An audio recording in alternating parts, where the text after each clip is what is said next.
Sportcast.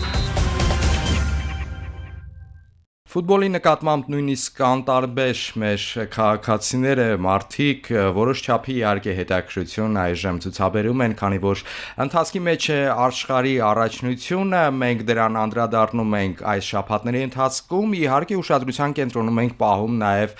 մեր հայկական ֆուտբոլը, առաջիկայում Հայաստանը ներկայացնող ակումբները հանդես կգան Եվրագավաթային ընտրական փուլում, այս պահին զրուցակիցս իմ դիմաց նստած է մեր հեղինակավոր ֆուտբոլիստը Գևորգ Ղազարյանը, նախկին մեր ընտրանու նախկին ֆուտբոլիստը եւ իհարկե այս պահին նա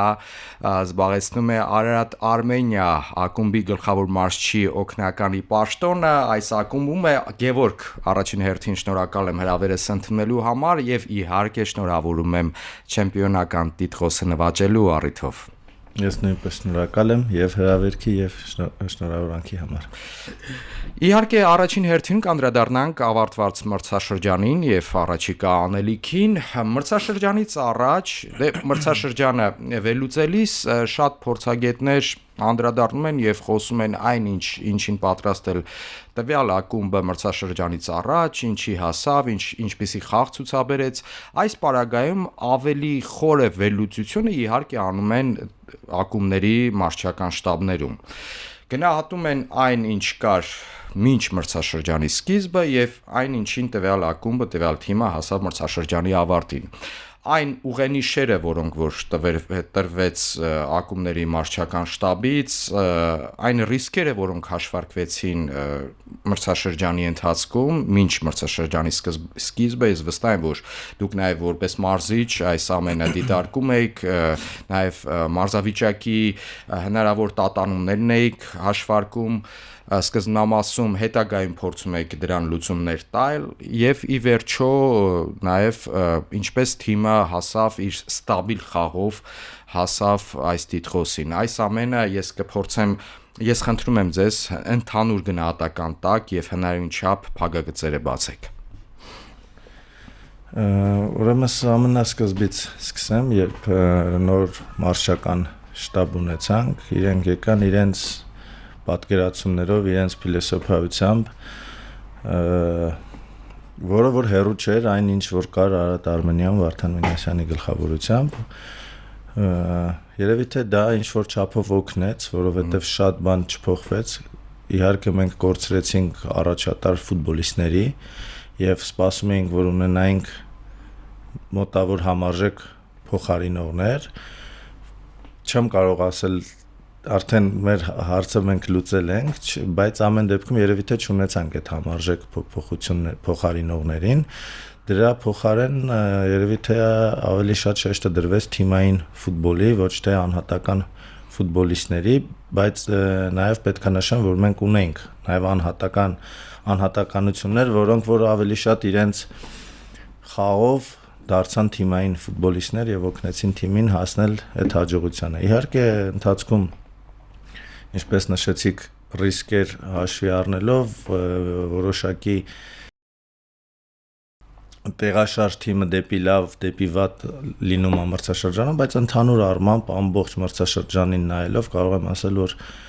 թիմը բալանսավորված ֆուտբոլ խաղաց սկզբից մինչև վերջ մի պահ մի քիչ անկում եղավ, ընդհանուր առմամբ երևի թե ամենակայուն թիմն էինք։ Այո, այստեղ էլ այս ստուդիայում իմ հյուրերից մեր փորձագետները մեկնաբանները նշում էին, որ ամենակայուն խաղը ամբողջ մրցաշրջանի ընթացքում, իհարկե չհաշվարկելով այլ այդ թեթևակի անկումները խաղային, նաև որոշակի միավորների կորուստները այդ անկումների ընթացքում, բայց ամենակայուն խաղը ցուցադրեց Արարատ Արմենիան եւ դրա շնորհիվ հենց այդ ի վերջո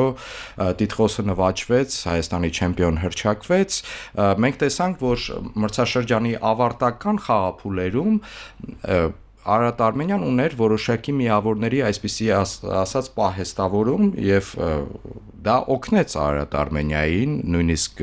միավորներ կորցնելով իր հիմնական մրցակցի հետ խաղում, բայց այդուամենայնիվ հասնել չեմպիոնությանը եւ նախավերջին խաղափուլում էր, չէ, արդեն չեմպիոնական տիտղոսը նվաճվել։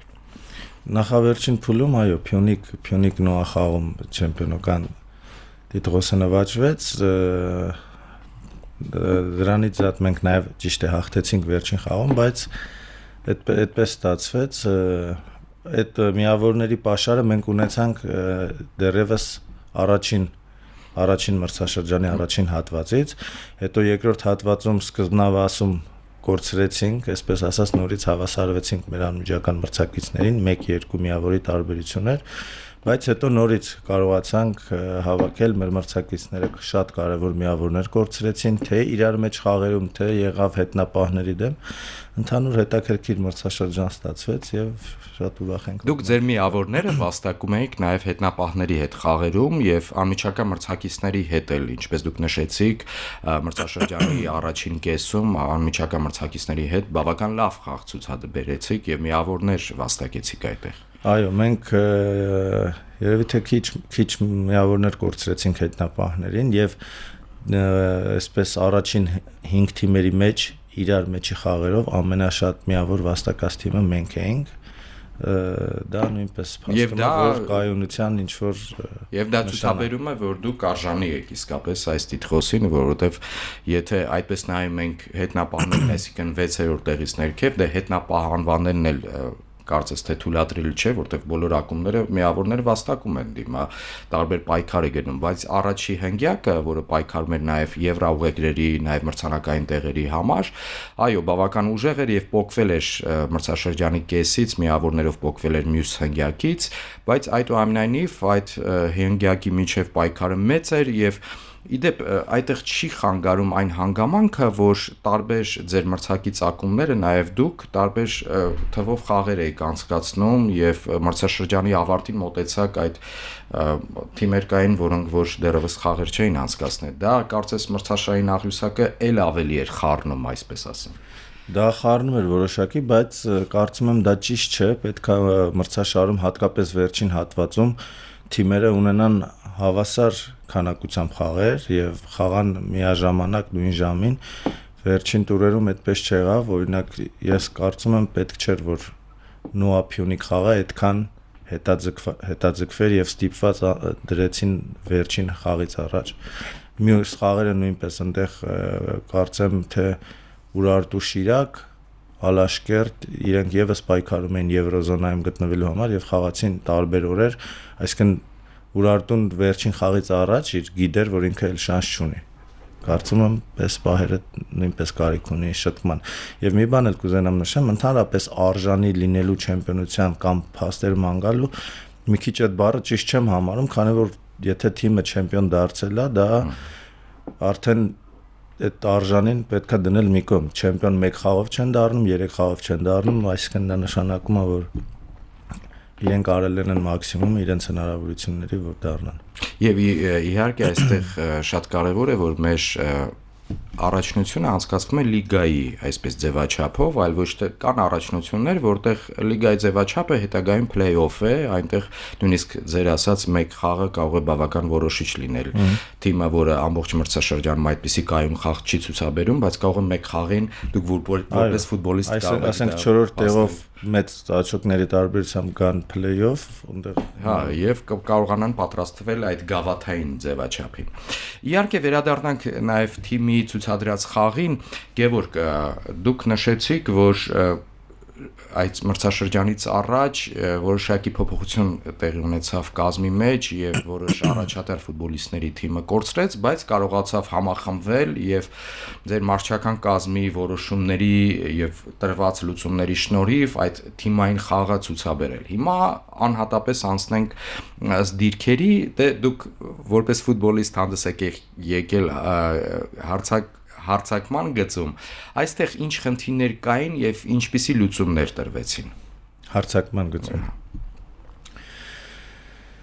Դե մենք ինչպես առաջնությունն էլ ցույց տվեց, մենք չունենք ընդգծված ռմբարկու, ով ամեն խաղին գոլ խփեր, ինչպես նշեցի նախորդ մրցաշրջանում, Մարիուսը եւ Տենտոնը միասին 40 գոլ էին խփել։ Ավելի շատ ստեղծագործ ֆուտբոլի դավանեցին, խաղացողների շատ դիրքերի փոփոխություններով, ընդհանրապես Տուլիպան ազատություն է սիրում տալ ֆուտբոլիստներին, միջին գծի եւ արժեվի գծի շատ մարզիչներ են տալի, բայց մեր ֆուտբոլիստները առավել ազատ էին իրենց դիրքերի տեղաշարժերով, կարծում եմ դա որոշակի դժվարություններ առաջացեց մեր մրցակիցներին եւ նաեւ դրա պատճառով էր որ մեր գոլ խփողները 5-6 գոլ մի եզրայինը, 5-6 գոլ մյուս եզրայինը հարձակվողը նույնիսկ մեր ինսայդ խաղացողներն էին շատ գոլեր խփում եւ պահեր ստեղծում։ Կարծում եմ այս բազմազանությունը դժվարացնում էր մրցակիցներին փակել մեր թիմի գրոհները, որովհետեւ դա մեկ ուղղությամբ չէր, այլ մի քանի։ Ժամանակակից ֆուտբոլին հետևող ֆուտբոլասերը նաև մեկնաբանը շատ անգամ այդպիսի ֆուտբոլը ձեր նշած անվանումը գվարդիոլական ֆուտբոլ, դե գվարդիոլան է դավանում այդպիսի գաղափարները, սակայն իհարկե այնպես չի որ գվարդիոլան այս պարագայում հեծանիվ է հայտնաբերել, հորինել, դրանց իրենից առաջ էլ այդպիսի ֆուտբոլ խաղացող թիմեր, ակումբներ, նույնիսկ հավաքականներ կային, բայց այդ ձևաչափը հիմա այդպես է կոչվում։ Գվարդիոլայի սիրած ձևաչափն է, երբ որ այդպես մեկ ընդգծված հարձակվող չկար։ Իհարկե վերջին տարիներին նույն Գվարդիոլայի Մանչեսթեր Սիթիում այդ ընդգծված կենտրոնական հարձակվողը կար եւ կարծես իր ֆուտբոլը բավական մեծ փոփոխություն ցուցաբերեց։ Հիմա դուք հանդես եկեք նաեւ եզրային հարձակվողի դիրքում, այստեղ այդ լուծումները դուք ինչով եք անձամբ օգնում ձեր ֆուտբոլիստներին, այդ հետաքրիր է այդ ձեր ներդրումը իմանալ ինչպիսին էր ձեր թիմում։ Թույլ տվեք այդ Գվարդիոլայի հետ համեմատությունը մի քիչ չընդունել, իհարկե շատ վախենալու եւ պատասխանատու բան է, իրականում մեր ֆուտբոլը այդքան շատ նման չի, ճիշտ է, մենք սիրում ենք ճկուն փոխանցումներով, բայց մենք այդքան շատ մանր կարճ փոխանցումներով չենք խաղում, որքան Գվարդիոլականը, իհարկե շատ կուզենայինք կարողանանք, դա ինչ որ ռիսկեր էլ է պարունակում։ Ինչ վերաբերվում է իմ օգնելը հարձակողական ֆուտբոլիստներին, հիմնականում եզրային խաղացողներին հարձակման վերջին գծում ես փորձում եմ իրանց ուղղորդել ավելի ճիշտ դիրքերում հայտնվել առանց գնդակի, ազատ գոտիներ փնտրել այդպես ազատ գոտիներ փնտրել, քանի որ մեր եզրայինները սիրում են անընդհատ իրենք գնդակ ընդունել եւ գործողություն կատարել մեկը մեկի դեմ, նույնիսկ մեկը երկուսի դեմ, ճիշտ է, իրանք դա շատ լավ են անում, բայց կարևոր է նաև, երբ որ գնդակ իրանց մոտ չի, իրանք այդ ժամանակ ճիշտ դիրքեր ընդունեն, երբեմն պետք չի խաղացող շրջանցել, պետքա լինել ճիշտ դիրքում եւ ընդհանրապես մեկ հպումով գնդակը ուղարկել հակառակորդի դարպասը կամ մեկ հպումով փոխանցում կատարել կամ նույնիսկ օգնել խաղընկերոջը, օրինակ ինչ որ բլոկների միջոցով այսպեսի բաներում, քանի որ իրանց ուշադրությունը ինչ որ տեղ նորմալ է, ես որ ինձ հիշում եմ, ես էլ եմ այդպես եղել, մեր ուշադրությունը ֆուտբոլի ժամանակ հիմնականում գնդակը տվեք ինձ, ես խաղամ։ Դուք նաև Գևորգ հայտնի եք ձեր բավական ուժգին հարվածներով, դիպուկ եւ ուժգին, այդպիսի գոլերը հեղինակել թե ակումբային ֆուտբոլում, թե իհարկե մեր հավաքականում հանդես գալիս, ընդ որում շատ կարևոր գոլեր, այդպիսին են նաև ձեր եզրային հարձակվողները այժմ։ Կարծում եմ այո, ուժգին եւ որակապես լավ հարվածներ ունեն, իհարկե դա ավելի բարելավելու եւ հղկելու կարիք կա, ինչը որ մենք անում ենք, կարծում եմ մեր եզրայինները առաջնության լավագույն եզրայիններից են եւ լավ որակներ ունեն։ Մեր ունկնդիներին եւ ակնդիներին հիշեցնեմ, որ իմ հյուրն է հեղինակավոր ֆուտբոլիստ, այժմ մեր ընտրանու կազմում բազմիցս հանդես եկած եւ այժմ Արարատ Արմենիա ֆուտբոլային ակումբի գլխավոր մարզչի օգնական Գևորգ Ղազարյանը։ Գևորգ, այս պարագայում մենք ինչպես կարող ենք ասել, ինչպիսի ֆուտբոլ է դավանում Արարատ Արմենիան այժմ։ Սա այսպես պրագմատիկ ֆուտբոլ է, սա ընդգծված հարձակողական ֆուտբոլ է, թե ինչպիսին է, նաև հաշվի առնելով ժամանակակից ֆուտբոլային տենդենսները։ Մենք ցանկանում ենք խաղալ հարձակողական, գեղեցիկ, բազում գոլերով եւ դոմինանտ ֆուտբոլ։ Սա կարևորագույն ուղենիշն է, որ դուք այստեղ նշում եք։ Նաև պետք է իհարկե անդրադառնանք ֆիզիկական պատրաստվածությանը, որովհետև ժամանակակից ֆուտբոլը բավական այսպես այս ուղղությունը վեցրել է, նամանավանդ տեսնում ենք, թե ինչ է կատարվում եվրոպական ակումբային ֆուտբոլում, այնտեղ այդպես ֆիզիկական պատրաստվածությունը տարիների ընթացքում գալիս է կարծես թե առաջին պլան։ Հիմա չգիտենք, մենք դա տեսնում ենք օրինակ հավաքականների պարագայում թե ոչ, բայց ակումբային ֆուտբոլում դա տեսնում ենք եւ ակումբային ֆուտբոլը իր իհարկե այսպես ներբությունները ունի, դուք գիտեք, որ ակումբները նամանավանդ առաջատար ազգային առաջնություններում, ել չասեմ, են top ակումբները, որոնք կարող են անցկացնել մրցաշրջանի ընթացքում 60-ից 70, նույնիսկ ավելի խաղ եւ դրա համար պետք է իհարկե իրենց ֆուտբոլիստները բավական պատրաստված եւ դիմացկունություն ունենան։ Այս պարագայում մեր հայկական ֆուտբոլը ինչպիսին է, այս տենդենսը այստեղ հայկական ֆուտբոլում դուք որպես նախկին ֆուտբոլիստ տեսնում եք թե ոչ եւ ինչ է տեղի ունենում նաեւ ձեր ակումբում։ Ֆիզպատրաստության մասով ինչքան որ հասցրել եմ հասկանամ, նկարագրեմ, ես դա մի քիչ ոնց որ առանձին մասնագիտություն է, բայց թե իմ կարիերայի, թե իմ որպես մարզիչ, նայեք, այստեղ մի հատ բան կա, եվրոպական ֆուտբոլը տարբերվում է հայկական, Ռուսաստանի, Ուկրաինայի այն երկրների առաջնություններից, հատկապես ֆիզպատրաստության գծով, որոնք որ ձմեռը ունենում են երկար դադար, օրինակ մի քանի ամիս, մենք 3 ամիս չենք խաղում, դեկտեմբեր, հունվար, փետրվարին նոր սկսում ենք, լավ 2 ամիս։ Եվրոպայում ես ինչքան որ հասցրել եմ նկատել, լավ թիմերը, նույնիսկ Ռեալ Մադրիդ, Բարսելոնա, այս թիմերը մրցաշրջանը սկսելուց իրանք նախապատրաստական շրջանը այնպես չեն անում, որ իրենք արդեն մարզավիճակում լինեն։ Ինչքան որ ես նկատել եմ, իրենք սկսում են մարզավիճակ հավաքել հենց մրցաշրջանով եւ վերջում արդեն իրանք լավագույն մարզավիճակում են լինում, գագաթնակում են այնպես, որ վերջամասում լինի։ Հա, այդպես է, սկզբում նույնիսկ միավորներ են կորցնում, բայց իրանք համար կարևոր է, որ վերջում իրենք լինեն լավ մարզավիճակում։ Երբ ես խաղում էի Պորտուգալիայում, այնտեղ ամռանը լինում է երկար դադար, նախապատրաստական շրջանը լինում է 1-ից 1.5 ամիս մոտավոր ու բոլորը արագ խաղերով եւ հետո լինում է երկար մրցաշրջանը, այնտեղ կա ոչ թե 1 գավաթ, այլ 2 գավաթ, այնպես որ բոլոր թիմերը շատ խաղեր են անցկացնում, նույնիսկ եթե Չեմպիոնների լիգա չես խաղում, ներսի առաջնությունում էլ շատ խաղեր։ Հայաստանում խաղում ենք մինչև դեկտեմբերի 5, հետո ունենում ենք երկար դադար։ Դրա փոխարեն չունենք ամառը։ Իմ անցած նախապատրաստական շրջանները ինչով է տարբերում, ես Հայաստանում եւ Ուկրաինայում եմ խաղացել, այսպես որտեղ եղել եմ, ասեմ, վազքային վարժությունները, քաշերով վարժությունները շատ են եղել տրինար ջիմում վարժությունները այդ նախապատրաստական շրջանում ձմեռային այնտեղ այդ ամեն ինչ ավելի քիչ է, ավելի շատ այդ ուժային հատվածը ստանում են պարապմունքներով, խաղերով։ Հիմա ինչն էր հետաքրքիր, մեր մարշչական շտաբը որ եկավ, ինձ հետաքրքիր էր, ամառը դե կարճ էր, ինչպես ասեցի, նույն ոնց որ հիմա սկսում ենք, ունենք 1 ամսից սկսում է մեր չեմպիոնների լիգան։ Նախորդ ամռան դուք նաև Եվրագավաթի ընտրական փուլում էիք։ Այո, ոնց որ նախորդ ամառ, հիմա նույնպես այս պաուզայից հետո 11-12 օր միանգամից մենք սկսանք ինտենսիվ պարապմունքներ խաղերի միջոցով վազքային հատվածները շատ քիչ են, շատ քիչ ինչ որ լինում են։ Իսկ երբ ձմեռը մենք գնացինք դադարի, ինձ հետաքրքիր էր այդ մասը ոնց անցնելու, իրենք նույն ձևով արեցին։ Իրենց մոտել էր առաջին անգամ ձմեռային դադար։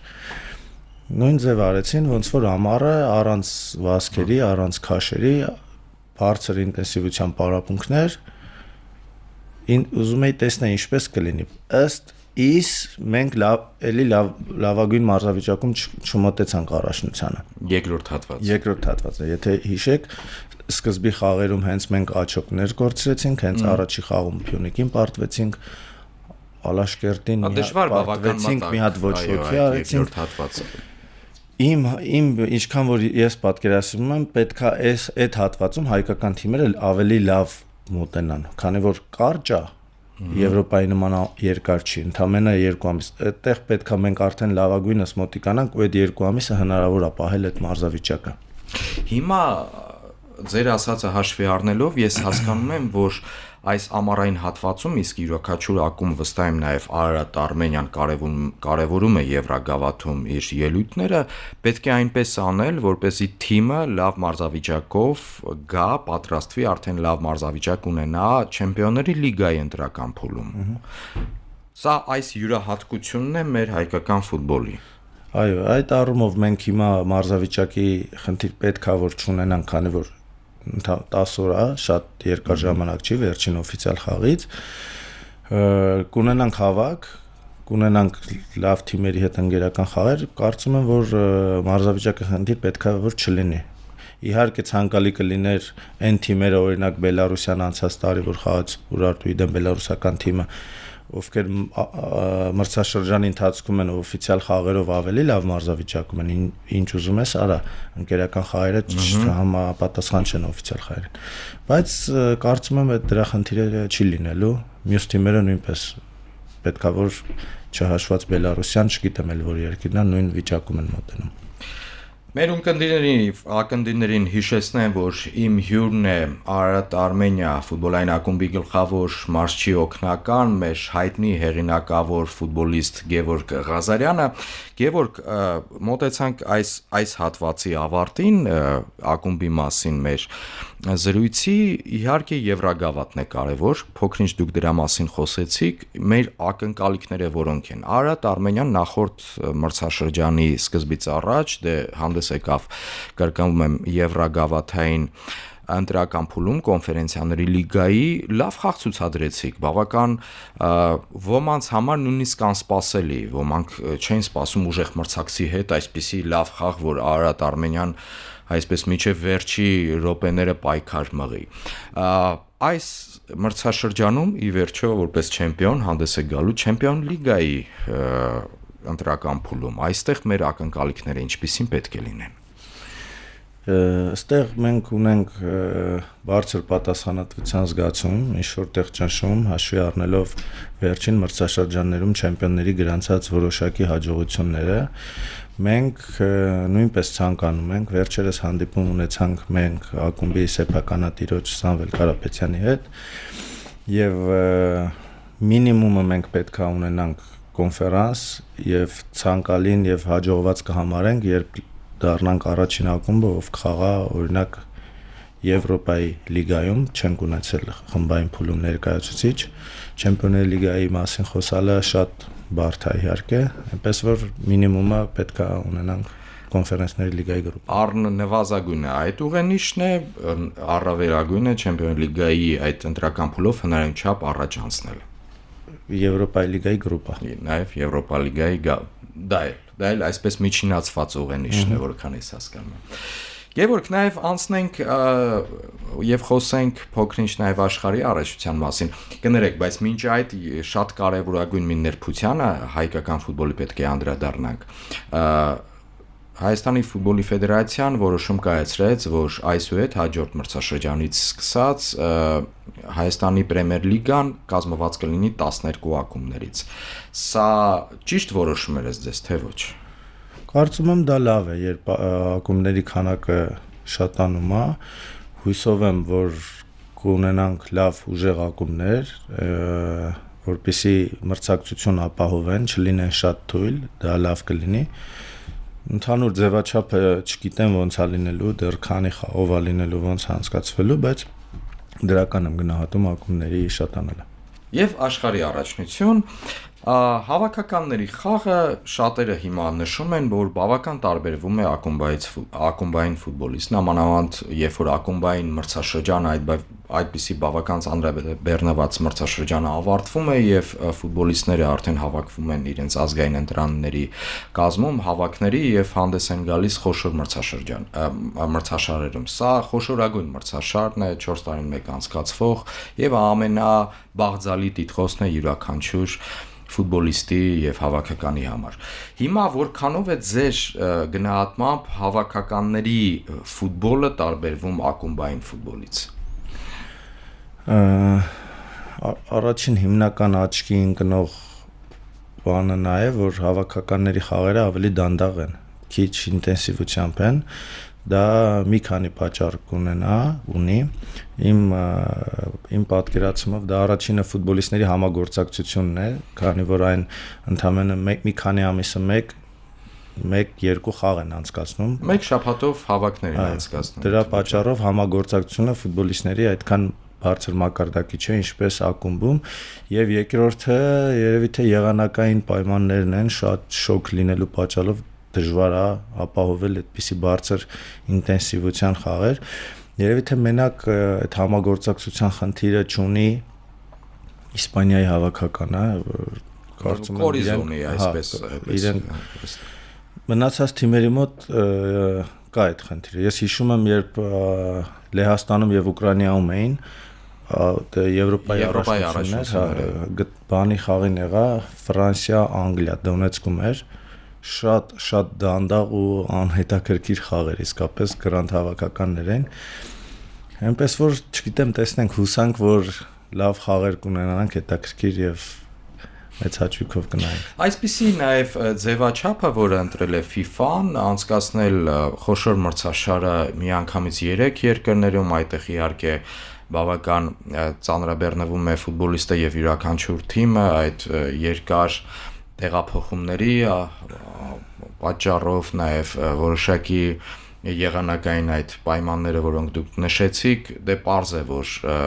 նաև նամանավանդ ամենաֆուտբոլային Եվրոպայի համար այդ ժամային գոտիների տարբերությունը որոշակի խնդիրներ է ստեղծում, նաև եվրոպական հավաքականների խաղերը որպես այդպիսին նախանշվում են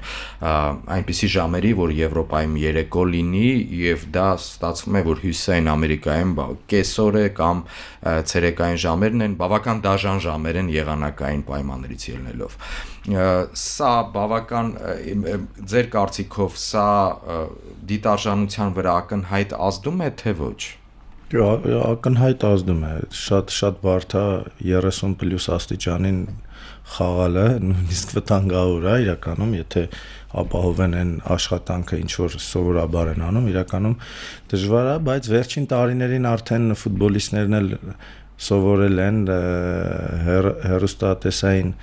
տրանսլյացիաների հետ կապված խաղերի ժամերը։ Մի կողմից երկրպագուի համար լավ է, որ հասցնեն բոլոր խաղերն էլ դիտեն, բայց ֆուտբոլիստների համար իրականում բարդ է։ Մենք տեսանք, թե նախորդ տարի նույն Ամերիկայի Միացյալ Նահանգներում, որ անցկացվեց ակումբային աշխարհի առաջնությունը, այդտեղ ակումբներ էին, որոնք ձեր ասած այդ խաղացվածության խնդիրը բացարձակ չունեն, ունեն մի խնդիր, որ իրենց այդպես ծանր մրցաշրջանի ավարտից հետո միատել եկել էին հանդես էին գալիս այդ top ակումբները աշխարհի առաջնությունում եւ տեսանք այն, ինչ որ դուք նկարագրեցիք, այդ դանդաղ խաղը նույնիսկ top ակումբների պարագայում։ Իրականում կարծում եմ այդ կոնկրետ ձեր նշած մրցաշարին արդեն ֆուտբոլիստները մոտիվացիա չունեին խաղալու, ստիպված կոնտրակտներ ունեին, գնացել էին այսպիսի տպավորություններ։ Paris Saint-Germain-ը, բայց ուզում էր տիտղոսը նվաճել,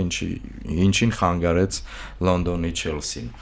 Եվ վերջին ակնկալիքը ինչ եք ակնկալում այս խոշոր մրցաշրջանի ավարտին, ես որքան հասկացա, տողատակում դա տեսա, որ դուք ֆավորիտ եք համարում Իսպանիայի հավաքականին, հաշվի առնելով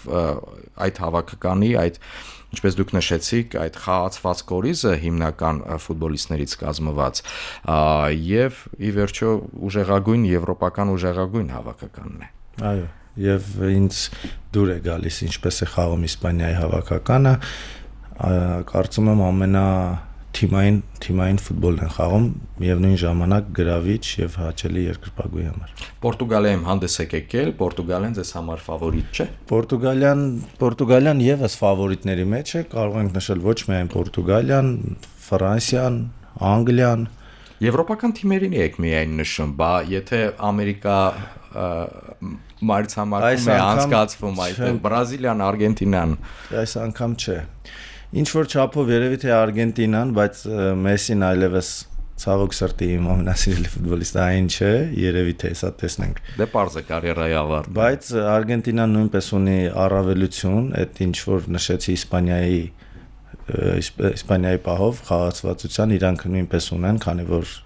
մեծ մասը նույն ֆուտբոլիստներն են եւ շատ երկար ժամանակ են իրար հետ խաղում։ Դա հավաքականի պարագայում շատ կարեւոր է, որպեսզի լինի լավ միջավայր, երկար ժամանակ իրար հետ խաղան եւ խաղանկերներ։ 11-ներ շարունակ, սա էլ վերջին հարցս է, 11-ներ շարունակ այսպիսի մի հատուկ ընդգծված կետ կար, որ բոլորը նշում էին Ամերիկա մայրցամաքում եվրոպական որևէ հավաքական հաջողության տիտղոսի չի հասնում, դա ի վերջո 14 թվականին այդ կարծրատիպը կոտրեց Գերմանիայի հավաքականը, որ չեմպիոնի տիտղոսը նվաճեց Բրազիլիայում։ Հիմա հաղթելուց հետո վերջին ընկերական խաղը Վերջին ընկերական խաղ, իհարկե այդ ընկերական խաղի մասին հիշելիս այլ դրվագ է մտքում գալիս, որ Ռոյսը այդպես էլ չեմպիոն չդարձավ, բայց դա հիմա այդպես է ստացվել։ Շնորհակալ եմ Գևորգ հետաքրքիր զրույցի համար, մենք միասին կհետևենք նաև աշխարհի առաջությանը, իհարկե ես վստահ եմ, որ դուք ծանրաբեռնված կլինեք ձեր մարշչական շտաբում նախապատրաստվելիս արդեն Չեմպիոնների լիգայի ընտրական փուլին, ձեզ հաջողություն եմ այդտեղ մաղթում եւ իհարկե սպասում ենք բոլոր ֆուտբոլասերներով, անկախ նրանից թե ով հայկական որ ակումբին է երկրպագում, որ մեր տիտղոսակիր ակումբը խոշորագույն եվրոպական եվրագավաթային մրցաշարում հաջողություն կունենա։ Շնորհակալ եմ եւ սպասելիքով ձեր ակումբի արդյունքներից։ Մեր ունկնդիրներին եւ ակնդիրներին հիշեցնեմ, որ իմ հյուրն էր հեղինակավոր ֆուտբոլիստ, ազգային հավաքականի նախկին ֆուտբոլիստ, այժմ Արարատ Արմենիա ֆուտբոլային ակումբի գլխավոր մարզչի օգնական Գևորգ Ղազարյանը։ Ես Դավիթ Հաղաբեկյանն եմ, առայժմ